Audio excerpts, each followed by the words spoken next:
podcast. Hell yeah, brother. Overload, brother. Beats by @SmokeM2D6. Welcome to the tape review episode of Seattle Overload, where we're going to dive into the good All-22, the great All-22. Well, I don't know if we could describe it as great because it's from the Bears preseason game 2 game, which was a tough one, both on offense and defense. We're going to start, though, with some news. Player cutdowns happened and kind of links to the tape.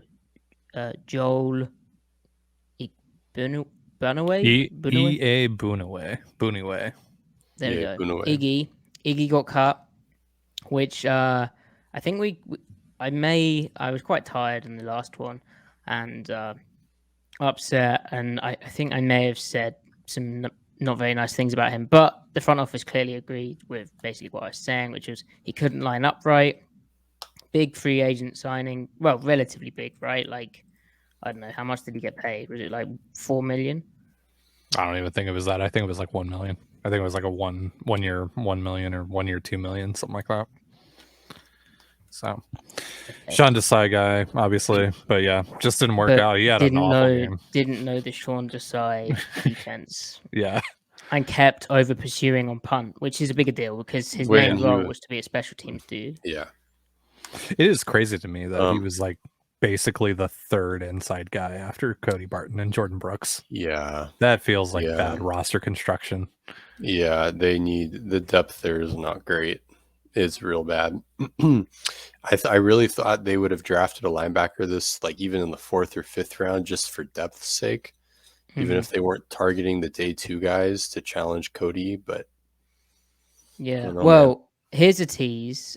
Later in the show, we will cover a topic which kind of partially explains why they haven't done that. But anyway. Yeah. Any other notable cutdowns or nah? On cutdowns, well, they did here. Yeah, we got something. Not a cutdown, the opposite, actually. They signed a guy, and I'm blanking on his name, running back, which I feel bad about. But that's commentary on our guy, Josh Johnson, who flashed last preseason as a runner, and he kind of came in with a bit of a reputation as a pass protector in college. At least I did watch a bit of him, and he was pretty impressive there. And the fact Ronnie Rivers from Fresno State. Ronnie Rivers, that's right. Big Ron. I was thinking he's a lighter such from like Rivers guy. College or something. Yeah, that probably isn't the best sign for Josh. We haven't even seen him get a preseason carry after he got many last year, so he must not be having a good camp. Darwin Thompson's ahead of him, and then they bring in another guy, so I don't know what's happening there, but an implication for him. Darwin Thompson's also a pretty solid special teams guy, so that's huge. Yeah. Maybe Josh Johnson isn't doing well on special teams, and he can't earn, early down reps or something. I don't know what's going on because, like, we haven't seen him. Like, he hasn't played. Yeah. So not even on specials. So the classic fan theory: either he's not good, or they're hiding him and trying to keep him on the practice squad, which doesn't make sense at all because you don't do that with a guy who's that under the radar. So yeah, there's our news update. He could just be hurt and no one's bothered to ask about him, but I don't know. True. That's very odd. True. So the offense. Now, after watching the game, our take was that Geno was not helped enough, which Pete Carroll agreed with. And then after watching the All-22, did you still come away with that as like a similar conclusion? Like, how bad was Geno relative? Yeah, I mean, honest take, after watching the film, I only became more ingrained with what my general perception was off of the broadcast. The biggest, because I said that he had a good game. I qualified and said, not very good, not great, not average, not bad, but good, just right in there, snug, good. One of the main caveat I offered was, well, when I watch the tape, we'll know more about the plays where you can't tell if you made the right decision or not, whereas in some of them you can, right? So there was, in essence, to me, my subjective perception is that the tape exonerated him on those ones where you don't know. Like the 3rd and 15 sack, there's nobody open, and he's trying to create in the pocket to create space for that over Yeah, route. they Like blanketed that. They yeah, absolutely they it's had. really good I mean, coverage. that's why It 3rd doesn't and help 15 that is not a winning formula, though. right. That's the broader context. The game states were horrific, or the situation states were horrific. 2nd and 20, 3rd and 15. Yeah, Especially when they kill what would have been a first down or a 4th down conversion, right?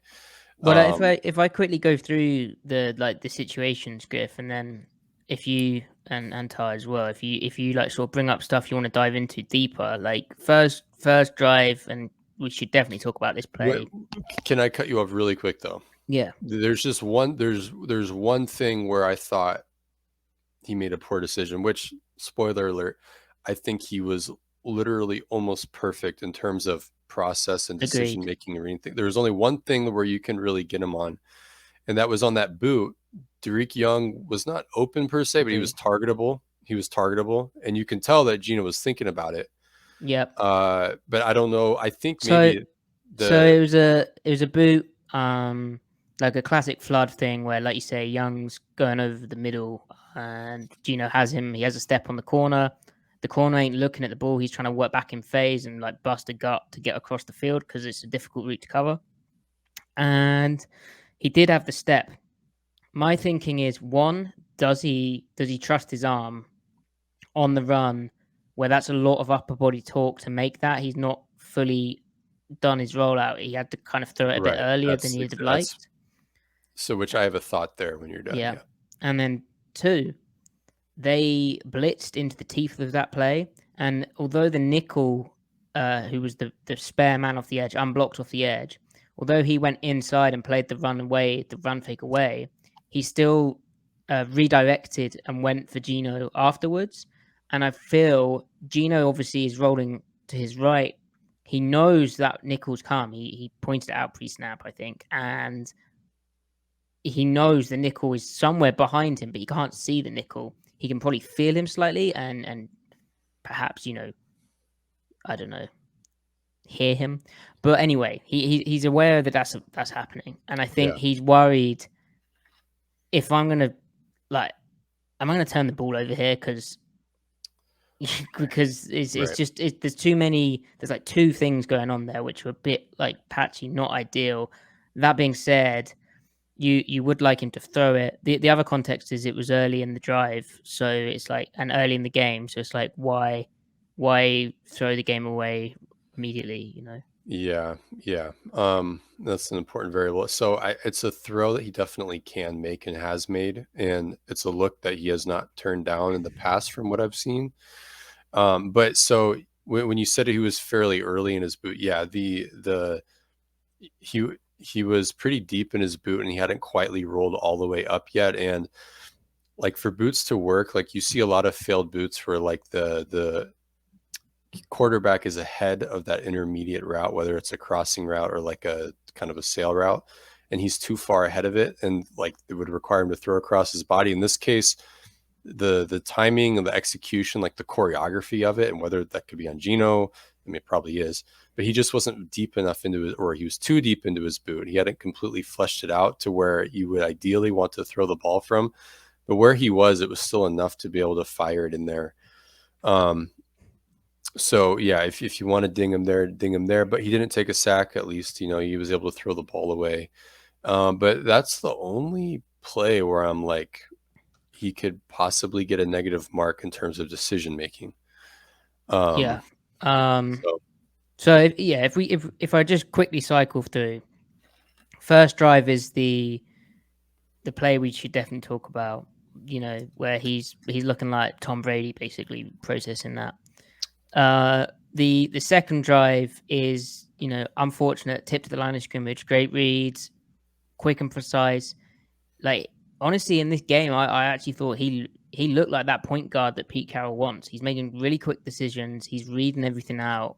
He knows where to go with the football. he cannot be killed. You know, he's reading everything. I mean, yeah. So He looked unshakable, honestly, on that note. So then we get to the 4th and 2. They did really nice getting into the 4th and short situation on the 3rd down by he just quickly threw his stick route after getting his zone indicator versus middle field closed zone, and then he threw his bullet slant that comes back on holding. Then the next drive, they end up in a 3rd and 20, which wasn't really through fault of his own. It was a weird holding call. That was the other one. The 2nd and 10. Yeah. Where he broke the pocket. The spacing concept was covered up, so he's right to break the pocket. Oh, that was a really but then bad his decision to try and throw back shoulder, bad play call, didn't get open. Well, it doesn't necessarily mean it's bad play call, but I didn't understand it. Yeah, anyway, on that note, yeah. So then he tries to throw back shoulder to I think it was Derek Young, and he did have like 3 to 5 yards if he'd scrambled. It didn't matter anyway because it came back for holding, which I didn't understand the holding call. It was very weird. There was 2 odd holding calls. But yeah, I feel like both on cross, the holding calls. No, there was one. There was one. I think was. There was quite a few. Yeah, there was a lot. At least in the first half, though. I think one was on. I couldn't work it out because I'm watching on tape. Right. Ty, you might be right. Yeah, because he had like 3 holding calls and like a false start, I think. So yeah, he had 5 total in the first half. Jesus, I think. Well, maybe I'm wrong. But the context anyway of the trying to not force it, but throw it back shoulder to Young with the defender's back turned is that Young had the play prior dropped that throw deep to him, and then the next thing he trips over on 2nd and 4. They get in 3rd and 13. He makes the correct read, and then Bo Melton it's a really hard play to make because it's 3rd and 13. But Bo Melton stops running. Geno puts it the only place you can complete the pass, right? And that's like the field hitch, right?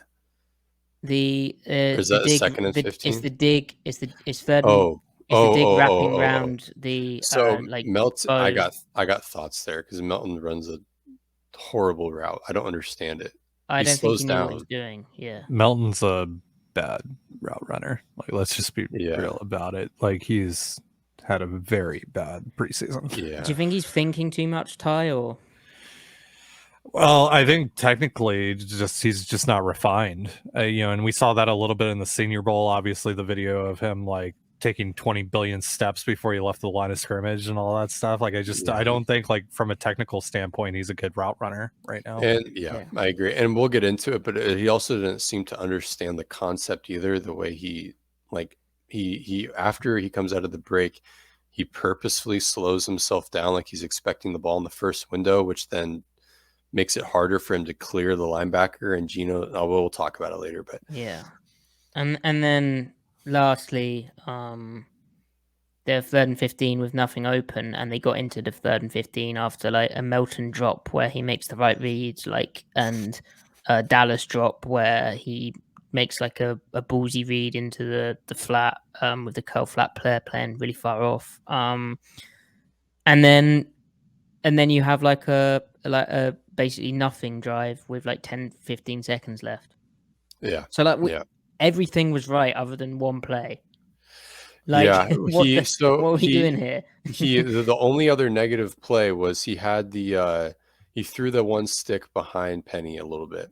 I mean, not a little bit. It was behind him. It was catchable. Yeah, he got 2 hands on it, and he wasn't maximizing yak. But good decision. Pre-snap read, chose the right side. He just threw it behind him. He had the one in the flat, the ball that missed to DJ. I didn't realize it on tape. That ball was tipped.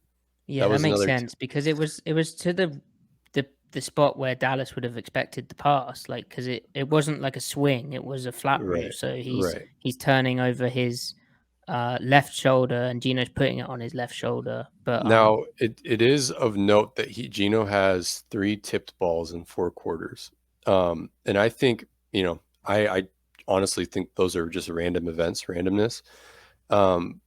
but so like it kind of stems from the fact that he's rock solid in the pocket in terms of his base, and he's not moving around when like on that one failed third down where the ball got tipped when the guy that Gabe Jackson was blocking tips it, and it would have been a surefire completion otherwise. Like if Geno moved in the pocket, he would have ensured it wasn't tipped, but then the timing of the plays messed up, and then they maybe who was it, Swain, maybe he gets tackled as caught, and maybe he the ball gets jarred loose or something, I don't know.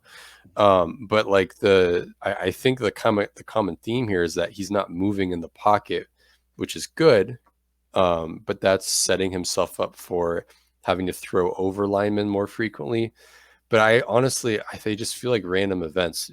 Drew Lock had another one. I mean, Drew Lock had a tipped pass too, and it just seemed like it was of no fault of Lock's. It was just randomness. But like, you don't want to average 3 tipped balls a game, right? So Yeah. I don't know. We'll see there. So aside from him looking good in, like, they showed a bit of like the empty kind of quick game stuff, and he looked pretty good in that and made the right reads, as we said. Ball thrown behind on the stick route, which he'd hit previously, was perhaps because there was an unblocked guy coming. It was basically a hot read, even though the hot read was the other side, but he was getting rid of it quick because there was an unblocked blitzer. Maybe that forced that to happen. But his real good stuff actually came, at least from what I saw, in the like downfield pushing the ball. Yeah. And he kicked that off with the Swain drop. Yeah. The first drop back pass of the game, 3rd and 5, and they run a 7-step concept on 3rd and 5. You only have 5 yards to go from trips open, and meaning like normal split wide, and they run like this super involved, essentially like it's like a double Y cross thing, where you have 2 crossing routes and you kind of progress, but then before you get to the backside dig, you come down on the Noah Fant shallow route, which is not a check down, it's in the progression. And if it's not there, then you have to move your eyes back up field to get to the backside dig. That's putting a load on the quarterback. Yeah. Like So that concept, there's a lot going on there. And first he reads that weak safety rotating down, which cancels Lockett, takes him to DK, which isn't there, comes down on Fant, and then as soon as he comes off Fant, he has no idea what Swain's doing. He has no idea what he's doing when he comes off Fant until he gets upfield and sees it, and he's in position to throw it perfectly. And then he throws a great ball 20 yards downfield over the rat defender, who is reading the play like a drum, who's playing a great technique, really, really well aware. Like Denver defended it really well, or not Denver, Chicago. It was like it was perfect. I mean, it was because he was going. It was like the weak number 1 receiver ran like the shallowest crossing route. Then the number 3 from the other side ran like it's kind of almost like forming a mesh, but he was sort of running more almost, like a shallow over route. It's similar to like 2 runs a special route, and then the 1 receiver Swain runs a dig, and the special route, which he like is looking for once they've taken away the mesh part of it, which they did. There's like you said, there's a guy right in that window. It's not there, and so then he works all the way to the dig, and the ball is like hits Swain. I mean, Ty, we being harsh. The ball hits Swain in the head. Yeah, and then Swain also stumbles too, so it's like a double whammy. Before he has, the only reason why he has to jump for the ball is because he stumbled after his break, and then he dives, and it's still like at chest levels basically, and he still pops off his shoulder or whatever. But so go ahead. Sorry, did you are we being harsh? Oh, are you being harsh? No, I mean, like it's what it is. Like he's got to make that play. I mean, especially the guys on the back end of the receiving group have gotten such a great opportunity here to kind of to take a term from Pete Carroll, make a statement for their spot on the roster, and they just none of them really have, right? Because talking about Bo Melton, right? Like the path is pretty clear for him to make this team, I think, especially because he has, a special teams background. He just completely fumbled it. Yeah. Tariq Young, really excited this team and pre-draft stuff and seemed to have, quite a bit of buzz going into training camp. He's had like 4 drops already, 3 or 4 drops. He's had, but he missed a block on a, like a pretty bad missed block on a screen attempt. Like he's, had some issues. No one's really standing out here. I thought Marquise Goodwin was just kind of a veteran to bring in and just kind of have around the guys for a little while in training camp. Now it's just like, and he hasn't even played. And I'm just like, I think Marquise Goodwin just has to make the team at this point. Yeah. He's pretty. At least he has track record. He's pretty important, especially with Eskridge being hurt. Yeah. One more, because we all are, but I'm really geeking out on that 3rd and 5 dig route throw from Geno and the whole play and everything.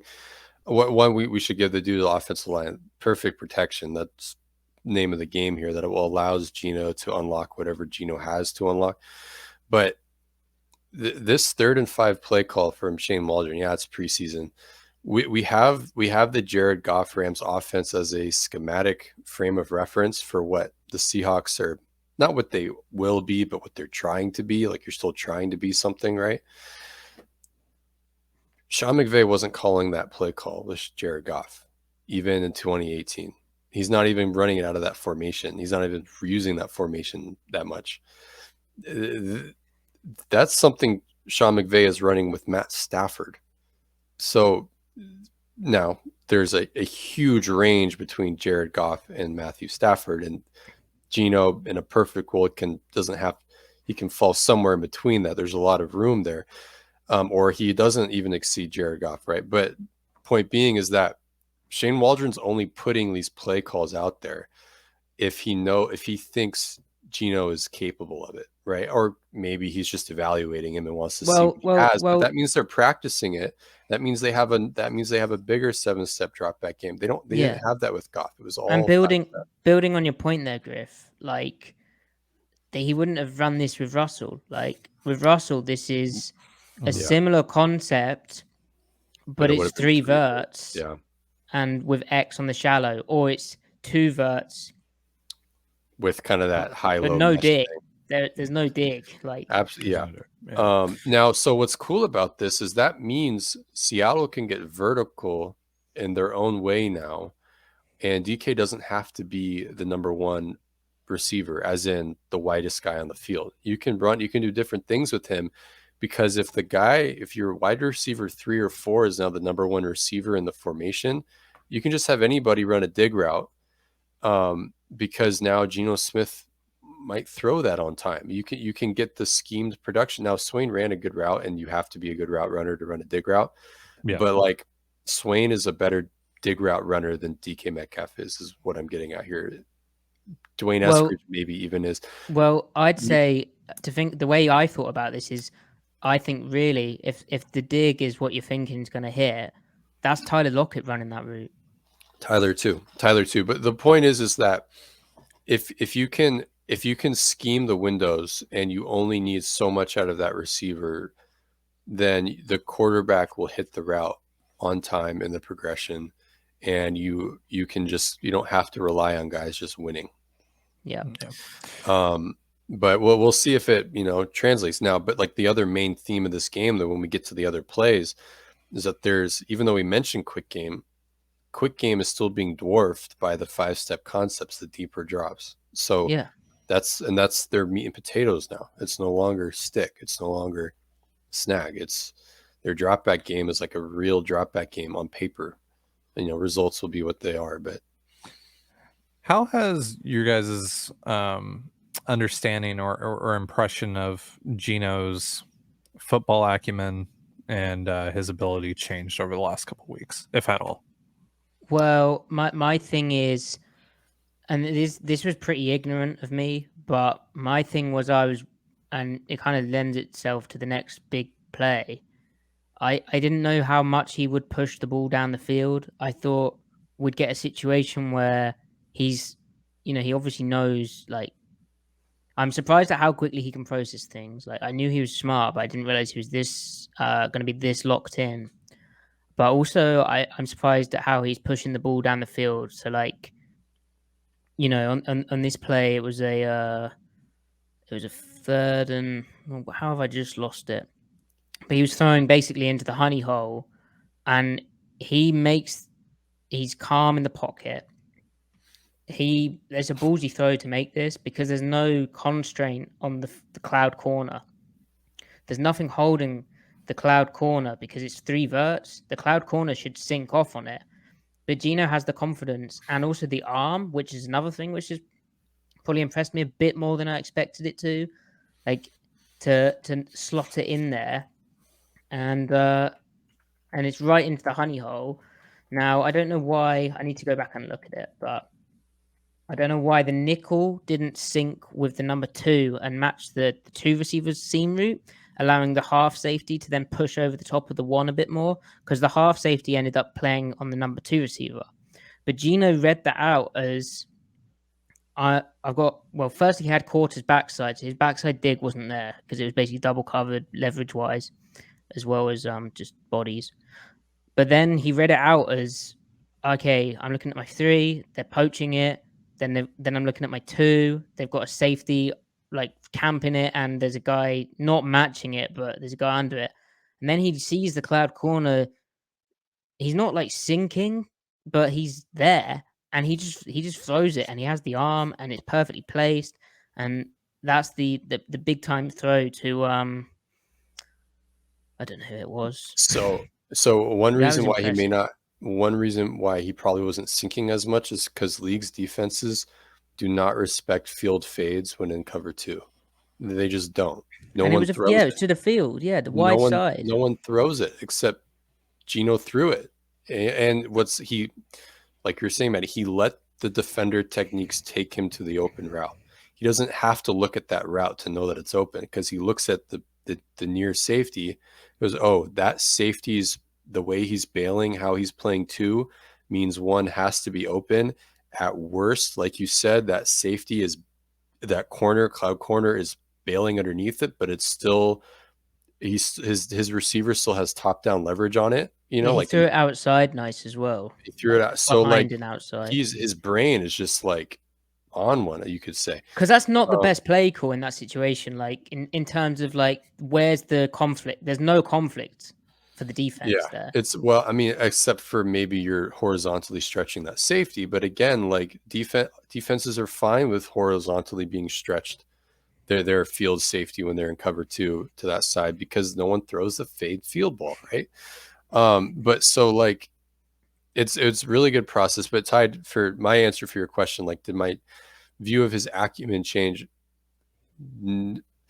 I didn't know that what I thought he had would translate in the 3 or 4 truly elite plays that he made this game. But even like going back to this past year, like last year's preseason, when we watched that, and Maddie, you even had a tweet I was looking for. You're like, Seahawks offense looks a little bit different with Geno in there in terms of play calls, not results. You were just talking about style, right? But there were the principles that apply here were there, and I have highlighted them, tweeting out whatever, even in the Saints game where he did not have a good game overall. In the Steelers game, the principles of reading defender techniques, letting that take him to the open receiver, getting to the backside of concepts when he should, even if the receiver wasn't open. Like, he threw a backside dig route against the Saints to DK Metcalf, and it was quarters, and he knew it was because that safety was nailing down hard on DK, and he threw it on DK's back hip because the safety is coming down on his front hip. If the ball's going to be completed, he's putting it where it has the most chance. Sure enough, it wasn't completed. The look wasn't there, but he still made the best optimal decision. So like, my thinking is, okay, well, he'll read the defense out. He'll get the ball where it needs to go.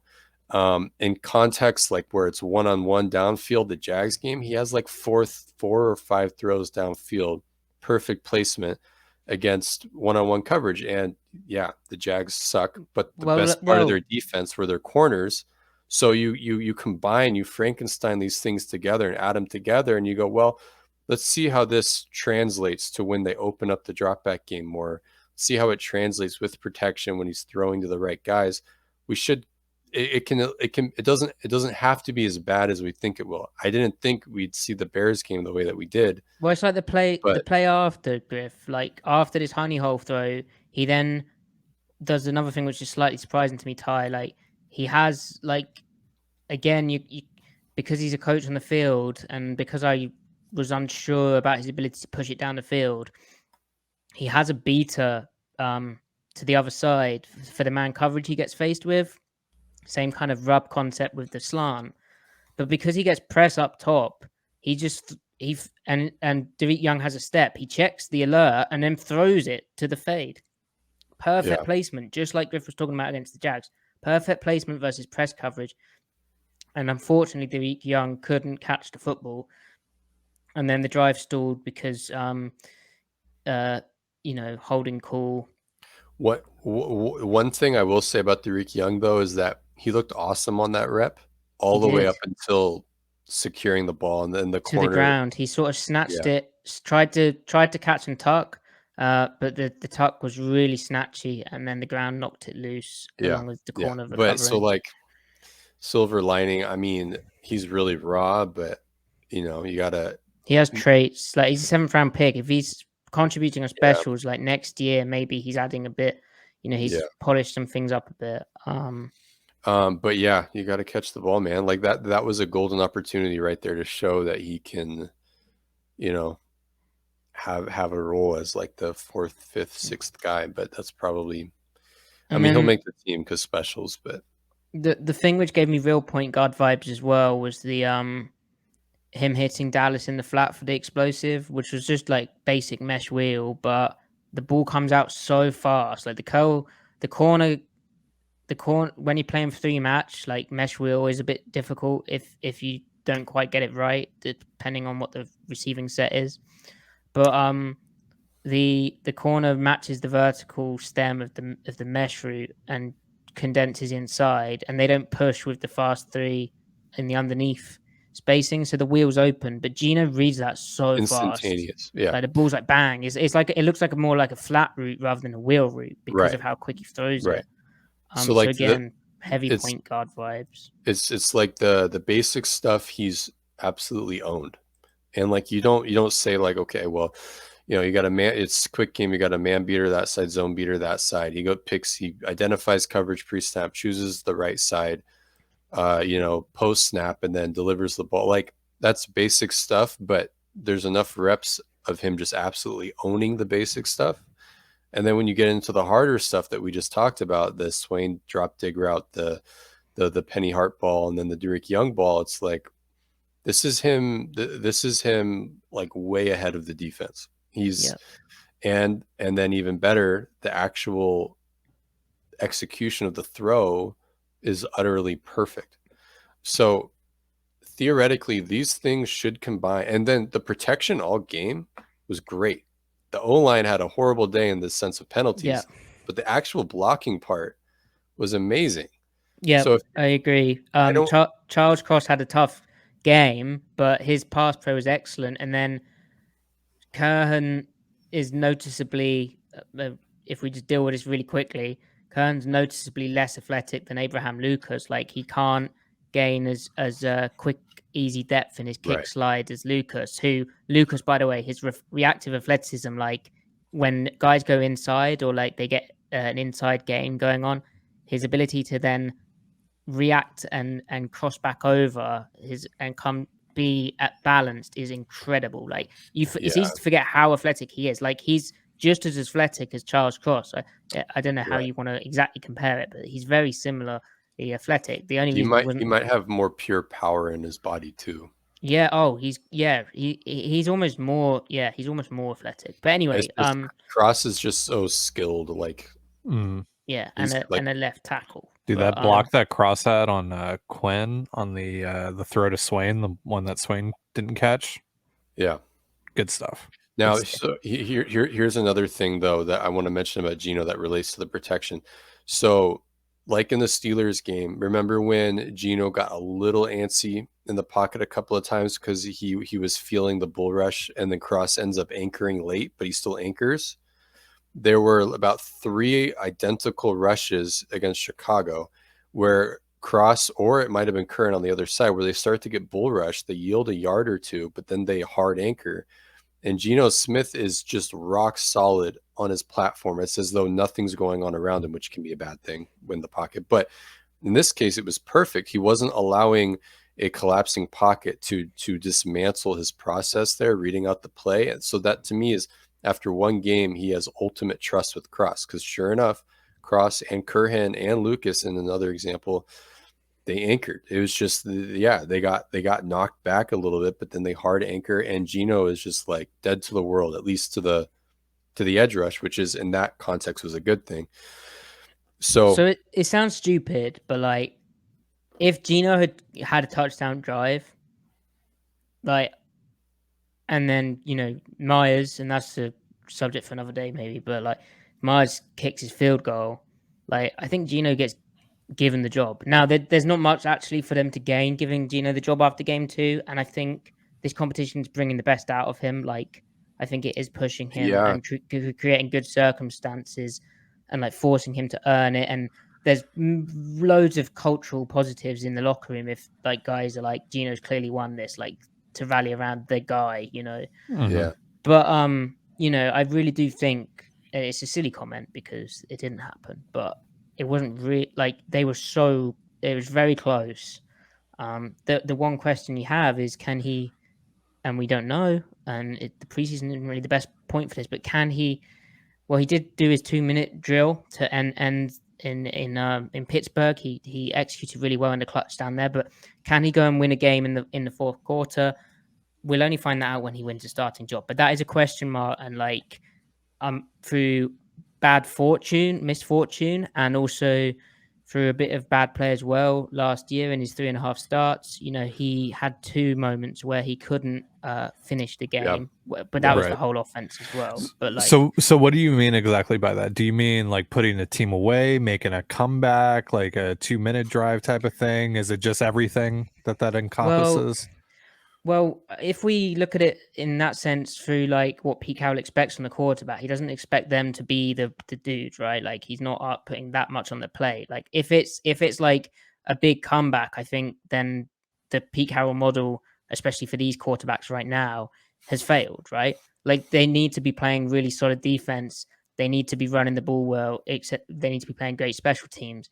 However, if it's a 1-score game, or they're down by 3, and there's like 2 minutes left in the fourth quarter, then you got to, like, especially if the defense has held them to like 18, 21, and the Seahawks are down like 21-18, you got to get it done. Yeah. Evaluating him on that note is important. And, I wonder how I would hope Pete Carroll evaluates the players around him having bad plays when Geno is having a good play as something like, well, it's just backups and they got to make the play or not. But then is there something going on where it's like, the quarterback's the leader and, you got to inspire the troops and they got to play above their talent level? Like, I think that's a ridiculous way to go about it. But I don't know Pete has the conversations with the guys. He knows how the teammates vibe around one quarterback versus the other. I'm sure Pete knows how to parse all of that and knows what matters and what doesn't and what is real and what isn't. I hope that's not something that's going on. One thing I'd say on Cross as well, I wanted to touch on his body language is going to be a problem. Now,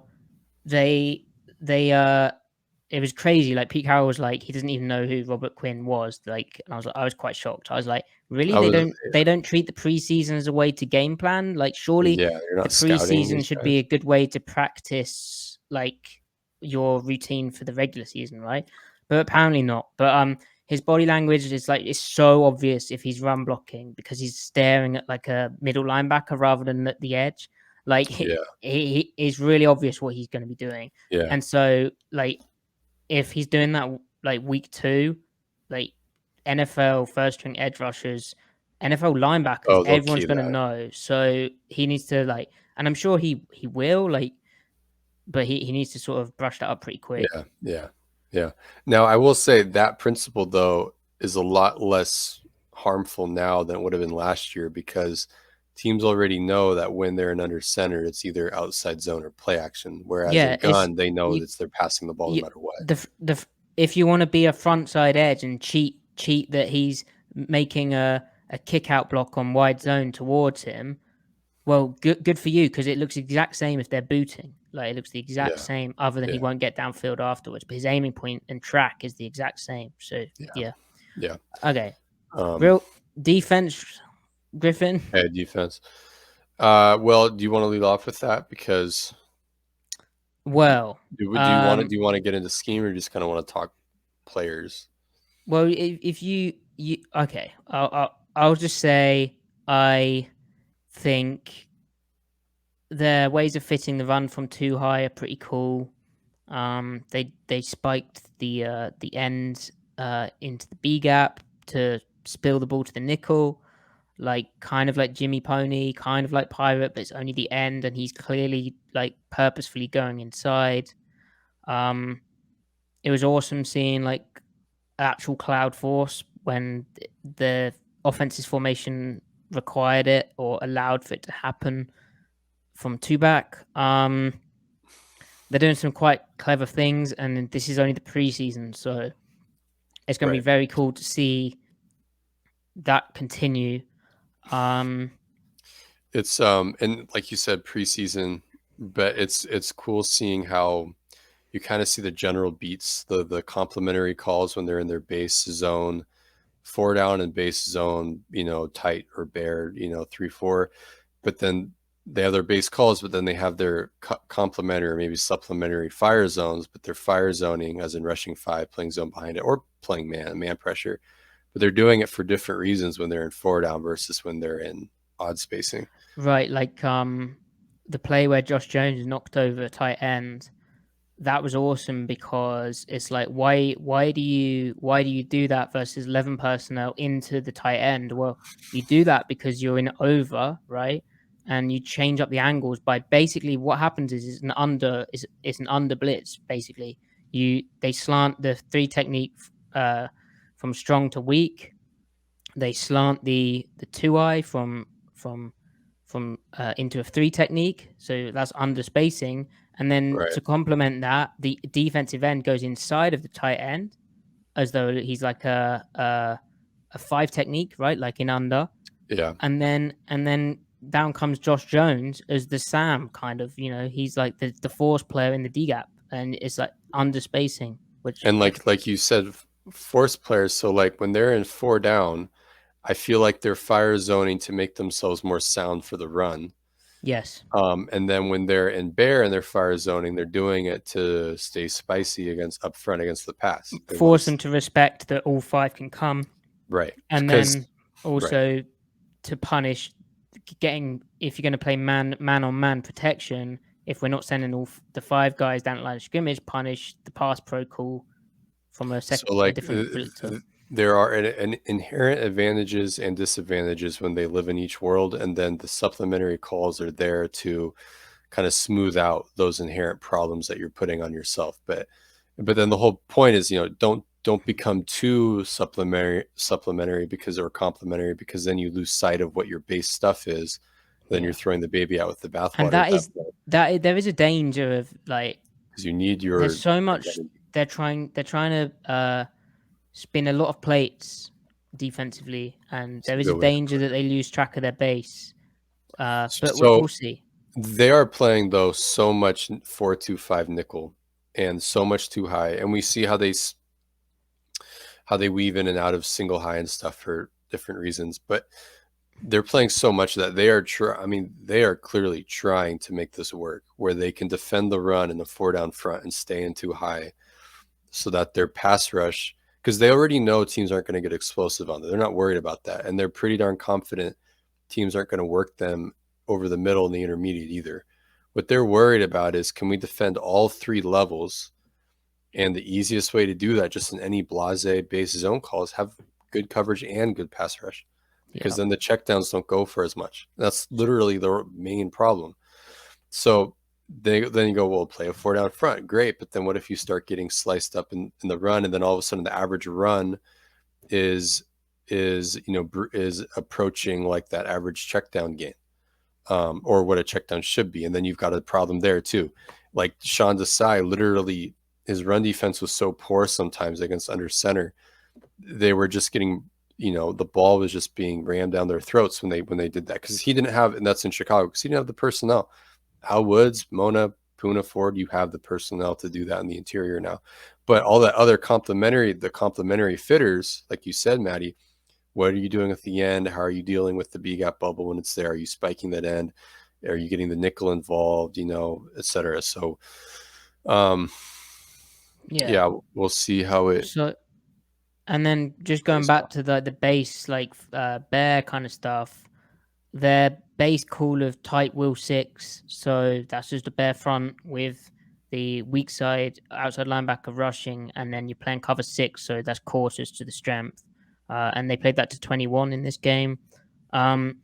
They've got a slight thing there where it's going to be pretty obvious to teams what side is the quarters side, because Darryl Taylor's always going to be the one you want rushing, and Nwosi's going to be the one you want dropping. And like, you don't want the guy down at the line of scrimmage having to play a vertical hook, because that is way too much to do. You want him playing quarter flat. So where either side Nwosi's on in bare fronts, if it's going to be middle field open, is the quarter side, and the side Taylor's on is going to be the cover 2 side. So again, that's 3-4. That's what happens. Right. You always have more of a rusher, and then that's where the fire zones come in, and the constraints. You have to fire zone to stop that, because otherwise you're done for. But and on the subject of Nwosu, his coverage drops are really good. Like he's compared to Mafe, like, which isn't fair, but like it's noticeably better. Like really, really intelligent, especially on boot stuff and pickups. So that is awesome. He would be a great 4-3 Sam as well. So yeah, and then in nickel, you rush, put him at edge, just like Bruce Irvin. He's doing what Bruce Irvin would have done if Irvin was 25 right now on the team. Yeah. Which is neat.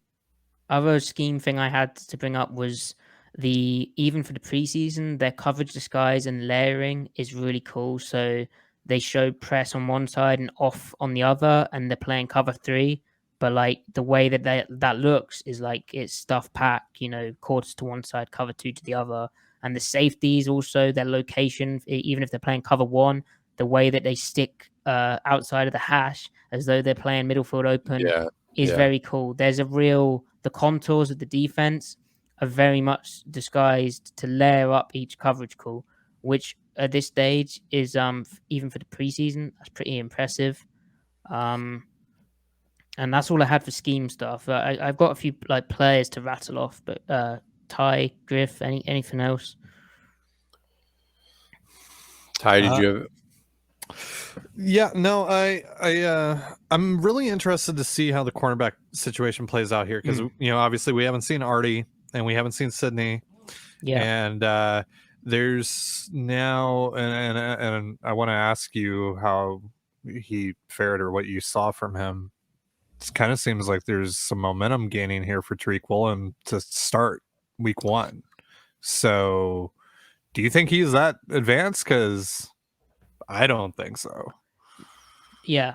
So agree. Like his athleticism is actually nuts. Like I haven't seen anything like it. His ability, it's like you've accidentally fast forwarded the clip if you're just watching him. Like it's like, what is going on?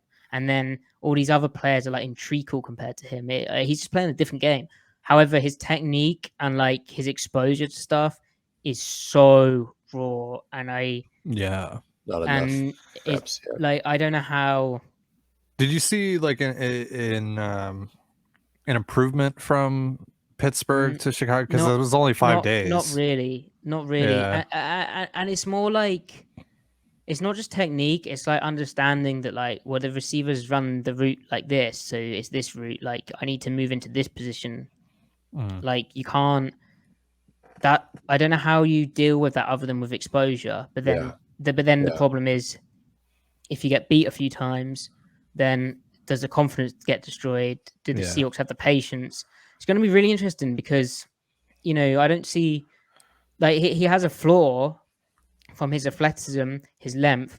They also haven't protected him in a way that I think they probably will if he is playing, where they will just have him play quarters or they play as much middle field open as they can get away with, basically. Mm-hmm. Yeah, so that he's always got someone to leverage to.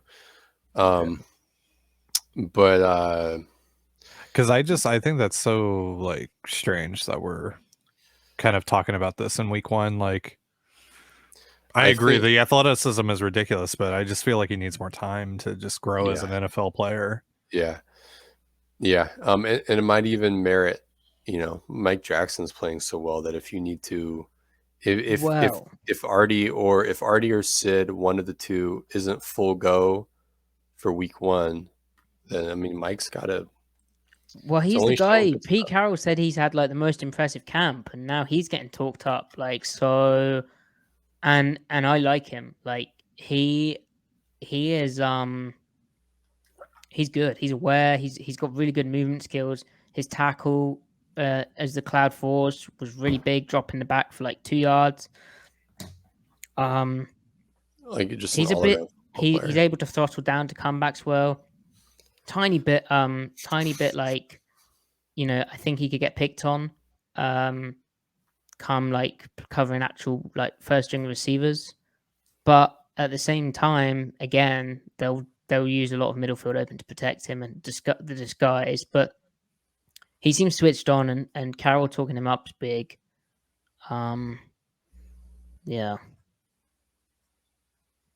So if I transition it to up front, Quentin Jefferson, I thought, just real quick take, struggled against the run. Now that could have just been lack of exposure, but he got like bullied around a bit.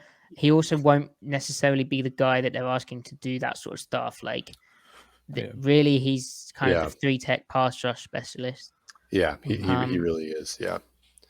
And then on that subject, Poona Ford is really quick. Like, and I meant to say that last game, like he was having some just like rapid rushes from 3-tech, and really, it's a massive year for him because if he can put together some production as a pass rusher, he'll get paid. But if he doesn't, then he'll just get a similar kind of contract from Seattle. So he's kind of, this is his moment to, like, say, like if he had 6 sacks, then he's looking sort of Jaron Reed kind of territory, if you remember that.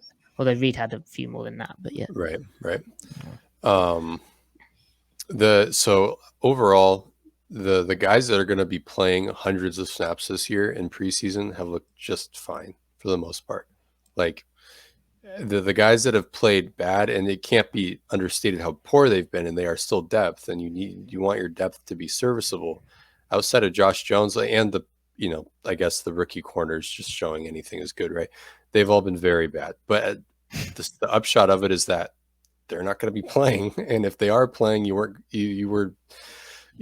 chances were shot anyway. If Jamal or Quandre or someone goes down, that is like Brooks. If Brooks goes down, everything falls apart. But if Brooks goes down, you have to make a move. Like, I don't know what it would be. You just hope Roquan hasn't been signed. Basically, Roquan protocols. Yeah. So Josh Jones is the big success story. Like, he's a real safety. I mean, he was a starter in Jacksonville. He's Bradley McDougald all over again. Bradley McDougald was a solid safety in Tampa. Yeah, but he's got way higher ceiling than McDougald. Yeah, but I mean, just McDougald was a G though. I mean, I'm just showing respect. We love him. But the point was, he could have been a starter somewhere when he signed with Seattle, and the market wasn't working out for him. Same thing with Josh Jones.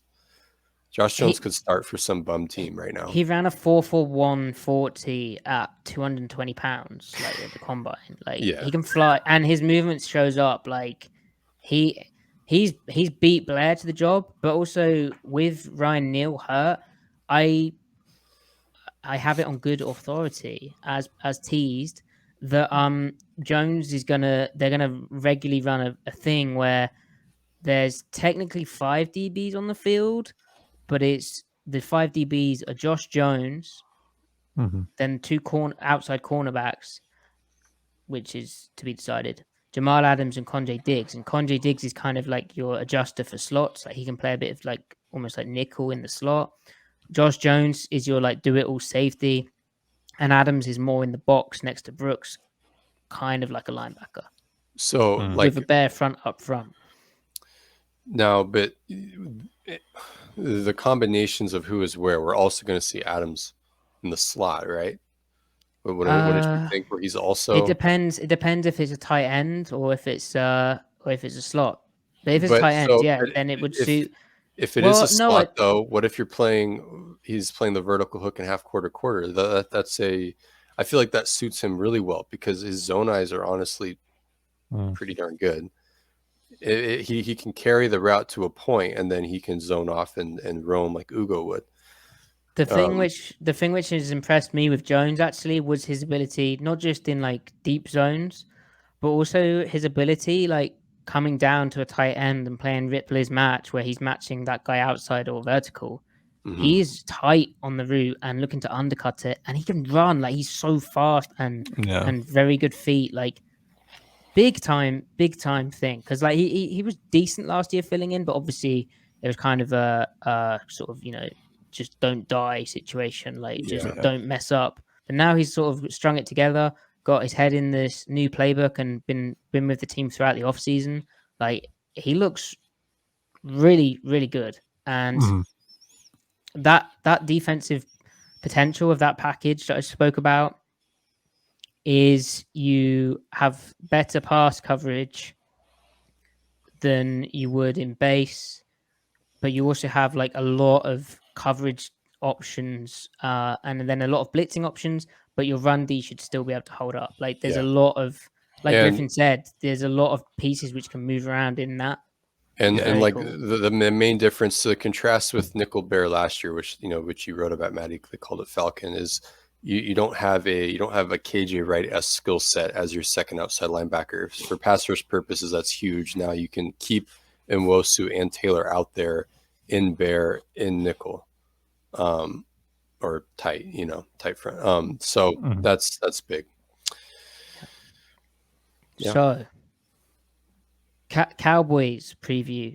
Ty, I said it was on Saturday, but it's on Friday. Yeah, it's actually on Friday. Yeah, I thought it was on Saturday as well, to be fair.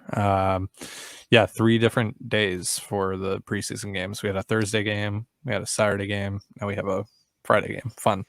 I hope Oh, well, I was just gonna say, I feel like everything that comes out of my mouth on this episode is me like trashing the wide receivers, but need better wide receiver play in this game. That would be nice, especially if Drew has a legitimate chance at the starting job still, because he's going to play a lot, and I would like for him to have the most fair chance at it as he can. So need better wide receiver play.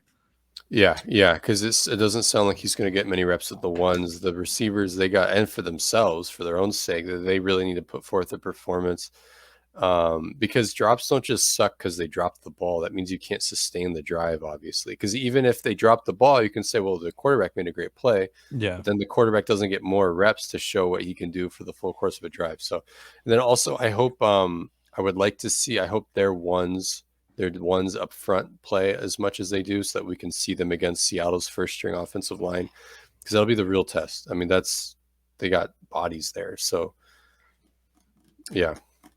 I'm kind of sick of the preseason, but yeah.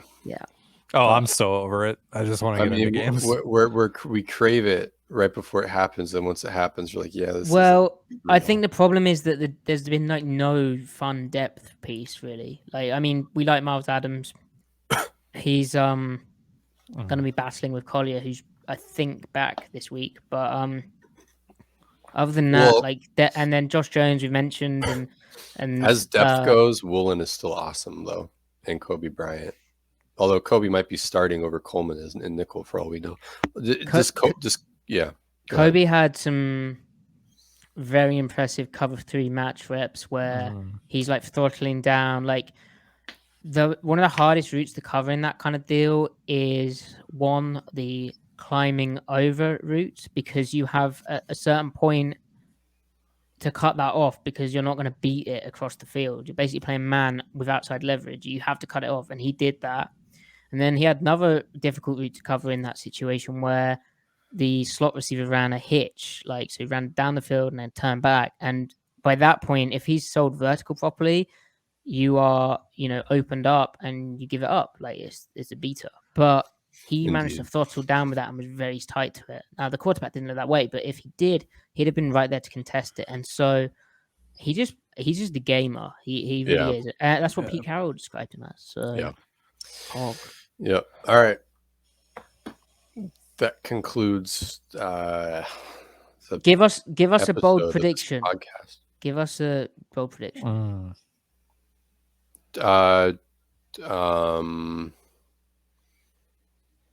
Miles Adams sack. Okay. Ty. Jason Myers makes a field goal. Whoa, spicy. That would actually be the most important thing we could see from this game. That would be nice. Like one which is like 40 plus yards. Yeah. That'd be good. And I'm going to say Geno Smith throws 2 touchdowns, which that kind of sucks. But also, if he's out there for 2 drives and he throws 2 touchdowns, the optimism is high. Okay. And he's won. And I actually think if he ends the first drive in a touchdown, I actually think he'll sit then, which then kind of emphasizes how he's already kind of won the job. So yeah, it's like a confirmation thing. So here's my real hot prediction. I think both quarterbacks will play decently well. I think they'll both be good, which then means status quo. Geno didn't do anything to lose the job, so he wins by default. But then Locke is, so then you enter this world where do you move on? Because if Locke craps his pants out there, then you're like, the media, everyone's like, okay, it's Geno. And unless Geno has like a breakdown game a month from now, and they're like, well, do you just want to see what Locke has? I understand that. But if they both play really well, people are still not going to be quiet about Locke because why not? He played well. Playing well is playing well. Even if the other guy's playing well, you're still intrigued by him. So then at that point, does Seattle think about, well, can we flip him for something to a quarterback needy team or a team out there that wants to develop him, or does it just get weird? Does it get weird in the locker room? I'd like to think they both handle it just fine, but like Geno has previous with locker rooms. Oh yeah, Geno's no stranger to this, but we're gonna find out Drew Lock punched Geno. Yeah. and then Pete Carroll will have to be the quarterback because both quarterbacks are unable to play against Denver. Yeah. I saw your comment on that video of Pete throwing the ball, Griff. Yeah, he's got to let go of the ball, man. Holding on to it too long. He's just staring at his receiver as well. Like, where's his? Like, why is he not trying to move the safety? It's poor. Yeah. We're gonna throw the hell out of the ball. Yeah. Oh, Great quote, by the way. Great quote. Anyway, we'll be back on Saturday morning, your time, or maybe even very late on Friday if you're crazy, with a instant reaction to the Cowboys game. And then we'll have a film thing, and then we'll be rolling through to the Denver preview and cut down talk and all of that exciting stuff. It's going to be a long 16 days. Oh my gosh, yeah. Oh, the narratives. Anyway, until next time, please like, subscribe, share, comment, 5-star review, follow. Oh, and check out my Substack, Seahawks on Tape. Check it out. Yeah. Check out Ty's stuff. Yep. Check out Inside the Mariners. Check out Locked On Mariners. Locked On Mariners. If you're on YouTube right now, if you're a Mariners fan, go over, just type it in, Locked On Mariners, subscribe. Why would you like the Mariners? That's so weird. I mean, ask yourself. Look yourself in the mirror. Look at the top of your head. Ask yourself that question. Okay, goodbye. Goodbye, guys. Bye. Bye.